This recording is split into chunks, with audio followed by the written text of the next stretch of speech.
जितना भी नेता है सबका सब फालतू है। खाली तो आने के वोट के समय प्रणाम करेगा, उसके बाद आके गोर लगी आप, लेकिन कोई सुनने वाला नहीं। हम लोगों ने इस बार तय किया है कि निर्दलीय उम्मीदवार को ही चुनाव यहाँ से जिताया जाएगा।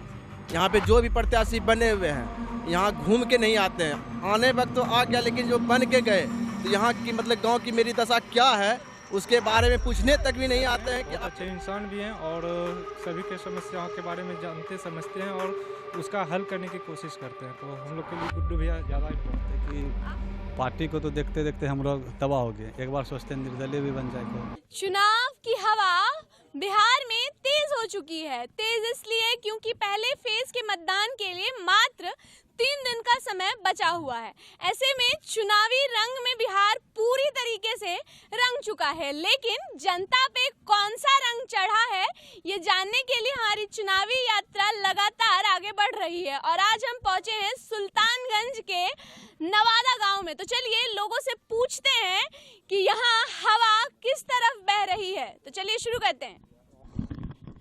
बताइए भैया, क्या लगता है ये यहाँ पे अभी आप नल जल योजना का जिक्र कर रहे थे, तो ये सड़क जो बननी थी, ये सड़क बननी थी, लेकिन ये भी इलेक्शन के लिए ब्रेक लगा गया। अच्छा, कि जब मुखिया का इलेक्शन होगा तब ये ढलाई होगा। अच्छा, जब तब क्योंकि जब अगर मेरा बहुमत होगा तो हम ढलाई करेंगे, नहीं तब इसको ऐसे छोड़ देंगे। आदमी सरे या मरे, उससे कोई मतलब नहीं। और ये जो नल जल योजना का जिक्र आप कर रहे हैं, नल योजना का देखिए क्या गति है। नीतीश कुमार के तरह टंकी भी उलट रहा है। अच्छा, टंकी भी उलट रहा है। देख लीजिए सामने में, तो अब न नल लगा है न जल का कोई व्यवस्था है।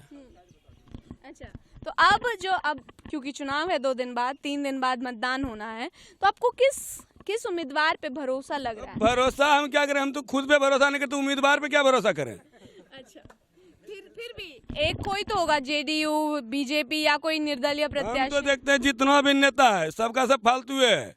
खाली तो आने के वोट के समय प्रणाम करेगा, उसके बाद आके गोर लगी आप, लेकिन कोई सुनने वाला नहीं। अच्छा, कोई सुनने वाला। अब ये देखिए 6 महीना हो गया होगा इसको। सुनिए अब क्या बोले दादी? हाँ?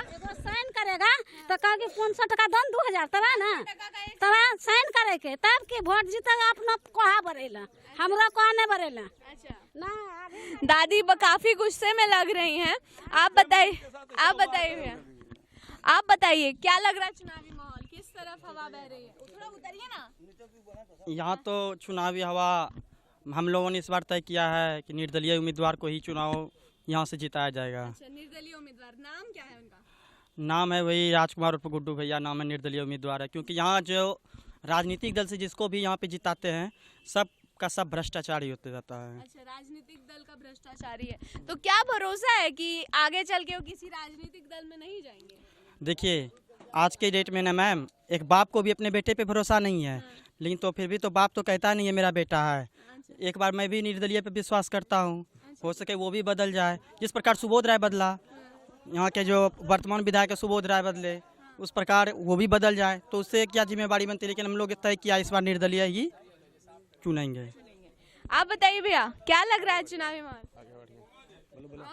यहाँ का चुनावी माहौल तो जो है कि मतलब जो अभी बताए जस्ट वही है। यहाँ का माहौल तो समझ जाइए कि यहाँ पे जो भी प्रत्याशी बने हुए हैं यहाँ घूम के नहीं आते हैं। आने वक्त तो आ गया, लेकिन जो बन के गए तो यहाँ की मतलब गांव की मेरी दशा क्या है उसके बारे में पूछने तक भी नहीं आते हैं कि आपके गांव में क्या दिक्कत है।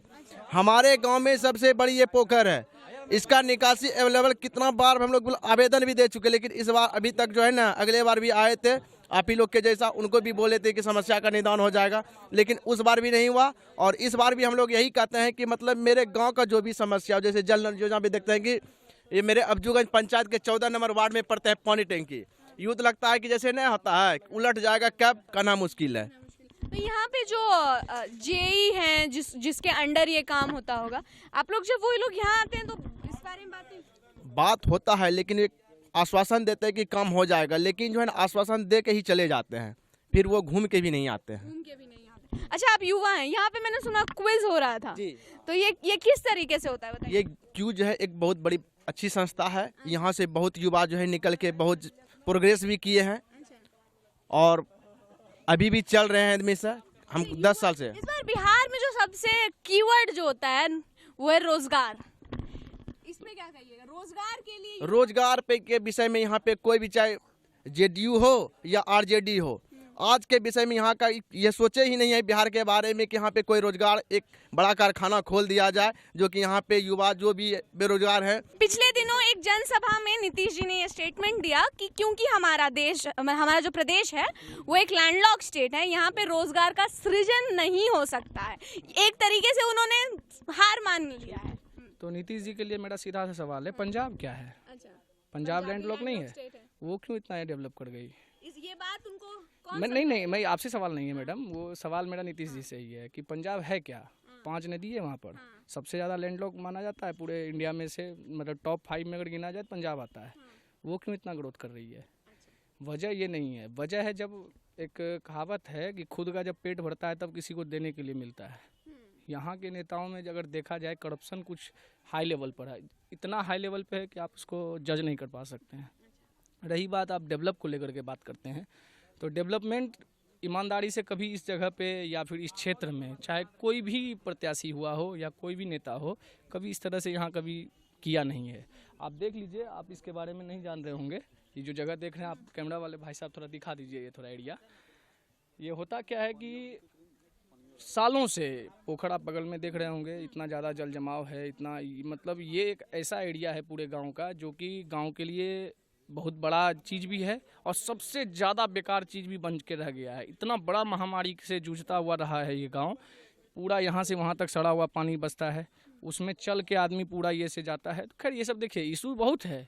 मेरा कहना यह है कि आप छोटा छोटा जब ज़मीनी पर सरफेस पर अगर काम नहीं करते हैं तो आप बड़ा काम के बारे में सोच भी कैसे सकते हैं? पहले तो आप छोटी छोटी जरूरत को पूरा करिए। फिर ये सब तो जिक्र हो गया, लेकिन एक जो अभी सबसे महत्वपूर्ण सवाल है कि ये सब के बाद भी आदमी उसी नेता को जिता देता है। आप किसको जिताइए? देखिए, बिहार की राजनीति को आप ऐसे नहीं ले सकते हैं। बिहार की राजनीति जातिगत होती है, इसमें दो राय नहीं है।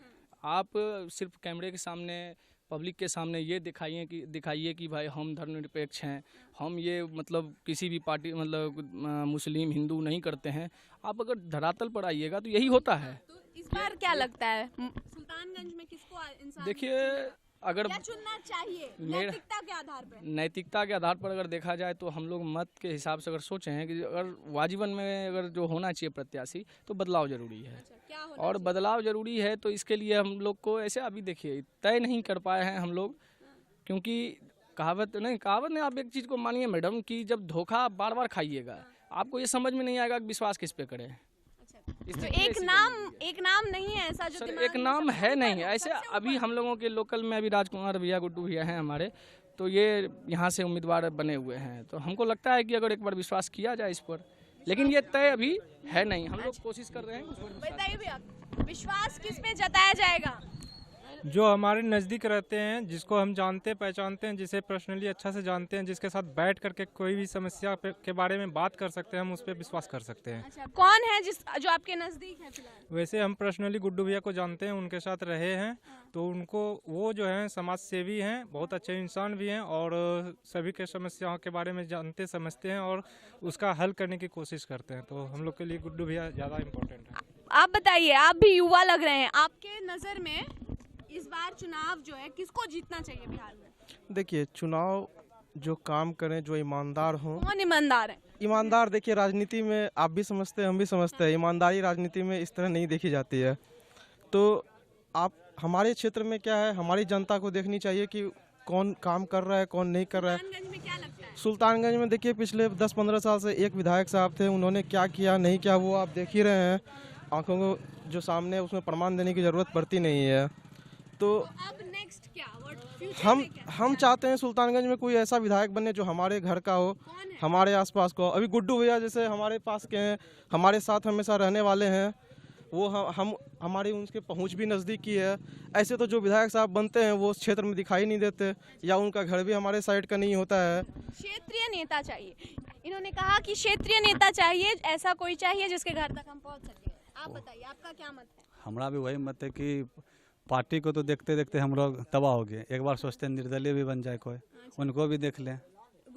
गुड्डू जी। अच्छा, और एक बात बताइए, यहाँ पे जो रोजगार की बात है, शिक्षा की बात है, सड़क की बात है, इन पर आज का युवा क्या सोचता है, इसका निदान क्या है? निदान तो अब अगला जब तक नहीं कोई बनता है प्रत्याशी तो क्या बोला जाए, जो जीत के जाता है वापस फिर नहीं आना उनको।